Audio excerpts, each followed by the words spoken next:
Good morning. आज हम पत्र लेखन यानी कि पत्र किसे कहते हैं, पत्र क्यों लिखा जाता है, पत्र के प्रकार और कैसे लिखे जाते हैं, ये सब सीखेंगे। तो सबसे पहले पत्र का मतलब क्या है। तो जब मोबाइल और ये टेलीफोन है, मोबाइल टेलीफोन का जब यूज़ नहीं होता था, तब एक दूसरे का हाल जानने के लिए और एक दूसरे से बात करने के लिए मात्र यही साधन था। पत्र के द्वारा हम दूर रहे हमारे मित्रों, परिवार के सदस्यों या किसी कार्यालय के लोगों को अपनी बात पहुंचा सकते थे। अभी तो हमारे साथ बहुत सारे गैजेट्स हैं, आधुनिक टेक्निकल। तो आज तो हम मोबाइल से व्हाट्सएप, फेसबुक, ईमेल आदि के द्वारा हमारी बात दूसरे तक पहुंचा सकते हैं और एक दूसरे से बात भी कर सकते हैं। लेकिन पत्र है, उसका अपना अलग महत्व है। आज भी पत्र तो चलता ही है। तो सबसे पहले कहाँ पर, तो आप जानते हैं कि रक्षाबंधन है। तो रक्षाबंधन में अगर भाई दूर है तो बहन राखी के साथ पत्र भेजती है। वैसे तो भाई बहन हर रोज बात करते होते, फिर भी रक्षाबंधन में बहन रक्षाबंधन में राखी के साथ पत्र भी भेजती है, लेटर भी भेजती है ना। क्योंकि उसका अलग ही महत्व है, उससे हमारी लागनी व्यक्त होती है ना। डायरेक्ट भी बात तो हम करते ही है, लेकिन इसके द्वारा जो फीलिंग आती है वो पत्र से ही आती है। तो वैसे पत्र का अपना अलग ही महत्व होता है। आज भी पत्र तो चलता ही है। अब पत्र के प्रकार कितने हैं। पत्र के दो प्रकार हैं, औपचारिक जिसे इंग्लिश में फॉर्मल लेटर कहते हैं, और अनौपचारिक पत्र यानी अनफॉर्मल लेटर। पत्र के दो प्रकार हैं, औपचारिक, अनौपचारिक, फॉर्मल, अनफॉर्मल लेटर। अब जो ये औपचारिक पत्र है वो कार्यालय, प्रधानाचार्य है, संपादक है, उससे अपनी कोई बात पहुंचानी है तब उसका यूज होता है। और ये अनौपचारिक पत्र है वो हमारे मित्र, परिवार के सदस्यों से हमें कोई बात करनी है, हमारी बात कुछ पहुंचानी है, तब जो ये अनौपचारिक पत्र है, अनौपचारिक यानी अनफॉर्मल लेटर है, वो हम लिखते हैं। अब ये समझ में आ गया कि पत्र क्या है और पत्र के प्रकार क्या है। आज हम सबसे पहले सीखेंगे पत्र में अनौपचारिक पत्र। ओके, हमें अनौपचारिक पत्र कैसे लिखा जाता है ये आज सीखेंगे। और ध्यान रखना कि उसमें कितने पार्ट्स हैं और किस तरह उसके बॉडी पार्ट्स यानी किस प्रकार उसको लिखा जाता है, उस पर आप ध्यान रखना। ओके, तो आज मैं सिखाती हूँ अनौपचारिक पत्र।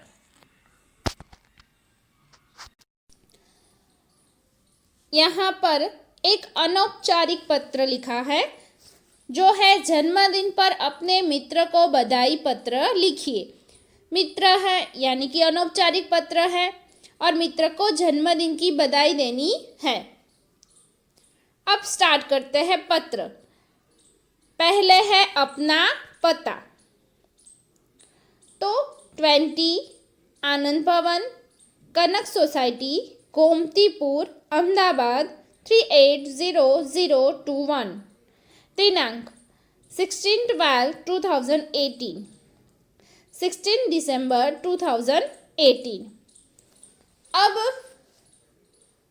पहले अपना पता यानी कि जो पत्र लिखता है उसका पता। अब पता किस तरफ लिखना है, तो हमारे कार्ड यानी पत्र के राइट या लेफ्ट दोनों में से एक साइड लिखना है। यानी यहाँ पर कोई कंपलसरी नहीं है कि उसे राइट ही तरफ लिखो या फिर उसे लेफ्ट की साइड ही लिखो।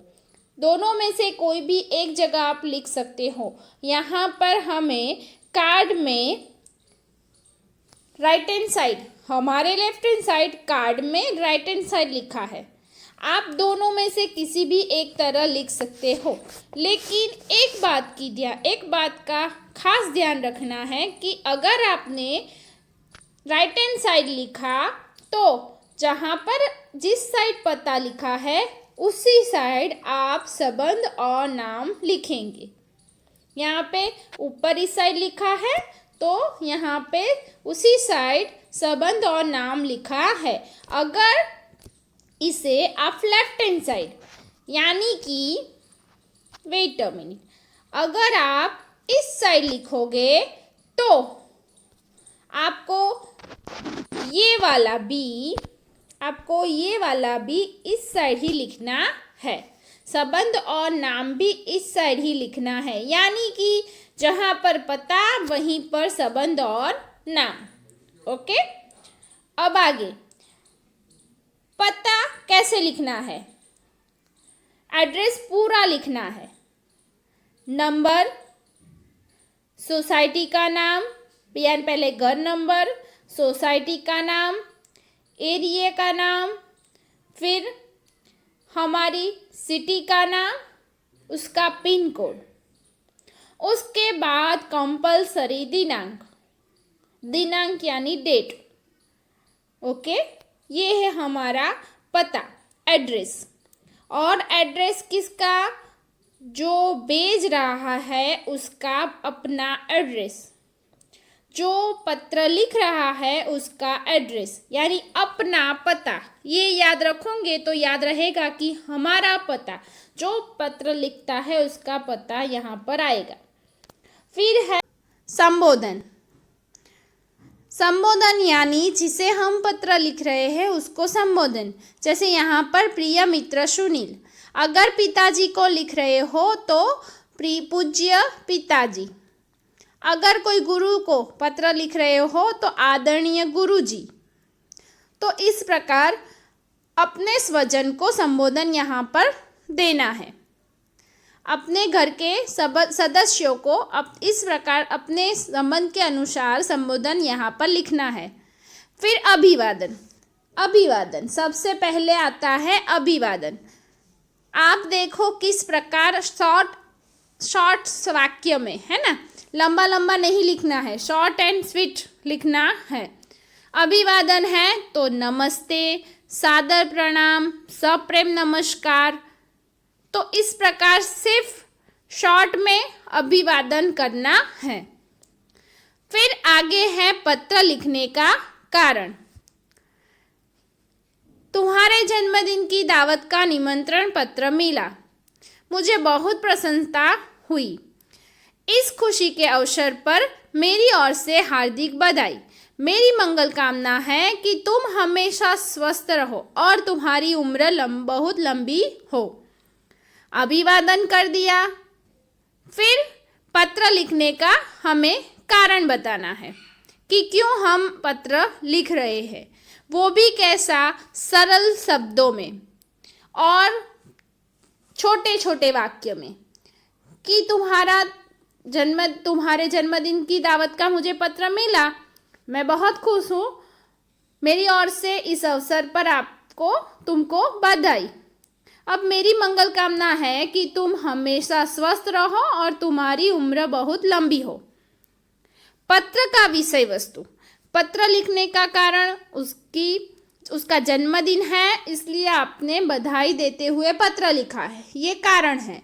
लेकिन साथ में उसका विषय वस्तु भी बताना है कि तुम जानते हो कि मेरी परीक्षा नजदीक आ रही है, मैं उसकी तैयारी में लगा हुआ हूँ, इसलिए मैं तुम्हारे जन्मदिन की पार्टी में शामिल नहीं हो सकूँगा। मैं इस शुभ दिन पर तुम्हारे लिए एक छोटी सी भेंट भेज रहा हूँ, आशा है ये तुम्हें पसंद आएगी। समझ में आया? पत्र लिखने का कारण है कि उसका जन्मदिन है, इसलिए हमें बधाई देनी है। लेकिन विषय वस्तु ये भी है कि हम जो उसको दावत निमंत्रण पत्र मिला है उसमें हम नहीं जाने वाले, इसलिए ये विषय वस्तु भी उसे बतानी है कि भाई मैं तुम्हारे जन्मदिन के दावत में नहीं आने वाला, तो फिर मैं अपनी ओर से बधाई और भेंट भेज रहा हूँ के भेज रही हूँ। तो ये है पत्र का विषय वस्तु। पत्र किस प्रकार लिखा जाता है? पहले अभिवादन, फिर पत्र लिखने का कारण। इसके जगह आप ये भी लिख सकते हो पत्र लिखने के कारण की जगह कि आप मेरी तबीयत अब अच्छी है, आप सबकी घर में तबीयत कैसी है, बरोबर।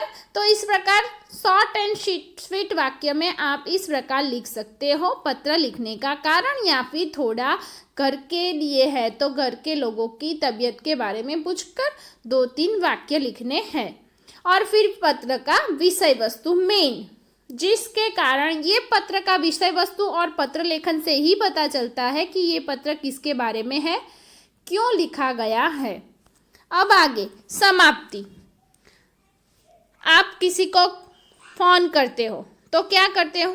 सीधा अपना कारण ही बताकर रख देते हो? नहीं, पहले आप थोड़ी जानकारी लेते हो उनके बारे में, फिर आपने क्यों फ़ोन किया, क्यों कॉल किया, उसके बारे में बताते हो, और बाद में फिर समाप्ति करते हो। समाप्ति करने के बाद फ़ोन रखते हो, फिर से आप याद करवाते हो कि हाँ मैंने इसके कारण आपको कॉल किया था, जो याद रखना, या फिर घर के सभी लोग का ध्यान रखना। ओके, तो इस प्रकार प्यार है ना, छोटे बहन भाई को प्यार कहते हैं। तो इस प्रकार समाप्ति हम करते हैं। तो यहाँ पर समाप्ति की है कि तुम्हारे पिताजी और माताजी को मेरा प्रणाम, पार्टी में आने वाले सभी मित्रों को जय हिंद, पत्र का उत्तर अवश्य देना। तो ये है समाप्ति, 3 ही वाक्य में। देखिए हमने लंबा लंबा नहीं है, शॉर्ट। कि समाप्ति यानी कि फिर से याद करवाना जिसके कारण हमने पत्र लिखा है वो, और फिर घर में जो है उन लोगों को प्रणाम कहना, उसको छोटा हो कोई तो छोटे भाई बहन को प्यार देना है, फिर दीदी हो तो दीदी को नमस्कार, फिर से पत्र लिखेंगे, ये सब थोड़ा बोलना। तो ये सब है समाप्ति। और फिर एंड में संबंध और नाम। अब यहाँ पर संबंध किसका? आप जिससे पत्र लिख रहे हो उसका आपके साथ क्या संबंध है। जैसे यहाँ पर पत्र किसने लिखा है? अनिल ने। किसे लिखा है? सुनील को। तो अनिल है वो सुनील का मित्र है, यानी कि तुम्हारा मित्र अनिल। यहाँ पर अपना नाम, यहाँ पर अपना पता, यहाँ पर अपना नाम। यहाँ संबोधन मित्र का, प्रिय मित्र। यहाँ तुम्हारा मित्र, हमारा उससे क्या संबंध है? तो तुम्हारा मित्र अनिल। तो एक बात समझ में आ गई। अभिवादन संबोधन में सामने वाले मित्र का नाम, और एंड में संबंध और नाम में अपना नाम, पता हमारा, ये सब। तो इतने जो पॉइंट है, अपना पता यानी अपना एड्रेस, डेट, संबोधन, अभिवादन, पत्र लिखने का कारण, पत्र का विषय वस्तु, समाप्ति और संबंध और नाम। अगर इस प्रकार इसी फॉर्मेट से आप पत्र लिखोगे तो 100% पत्र बहुत अच्छी तरह से लिख पाओगे, किसी को समझा भी पाओगे कि आप क्या कहना चाहते हो पत्र में। अगर एग्ज़ाम के हिसाब से बात करेंगे तो इस प्रकार अगर पत्र लिखा है तो पत्र में निबंध से भी ज़्यादा अच्छे मार्क्स आ सकते हैं, बहुत कम लिखावट में। आपने देखा पत्र में कैसा लिखा है, बस इतना ही। अगर आप इस प्रकार पत्र लिखोगे तो 100% आपके मार्क्स भी बहुत कम कट होंगे। तो ये भी एक फ़ायदा ही है। ओके, तो फिर से पत्र कैसे लिखा जाता है इसके बारे में आप समझो। मैं पॉइंट्स फिर से एक बार बोल देती हूँ। अपना एड्रेस राइट हैंड साइड लिखो या फिर लेफ्ट हैंड साइड लिखो, जो भी साइड लिखो उसी साइड संबंध और नाम होना चाहिए। उसके बाद दिनांक यानी डेट, संबोधन, अभिवादन, पत्र लिखने का कारण, पत्र का विषय वस्तु और समाप्ति, ये 3 उसके पैराग्राफ होने चाहिए।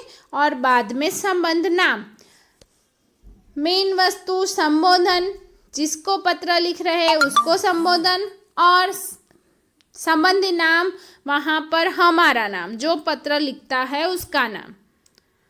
ओके ओके स्टूडेंट्स, सबको समझ में आ गया होगा।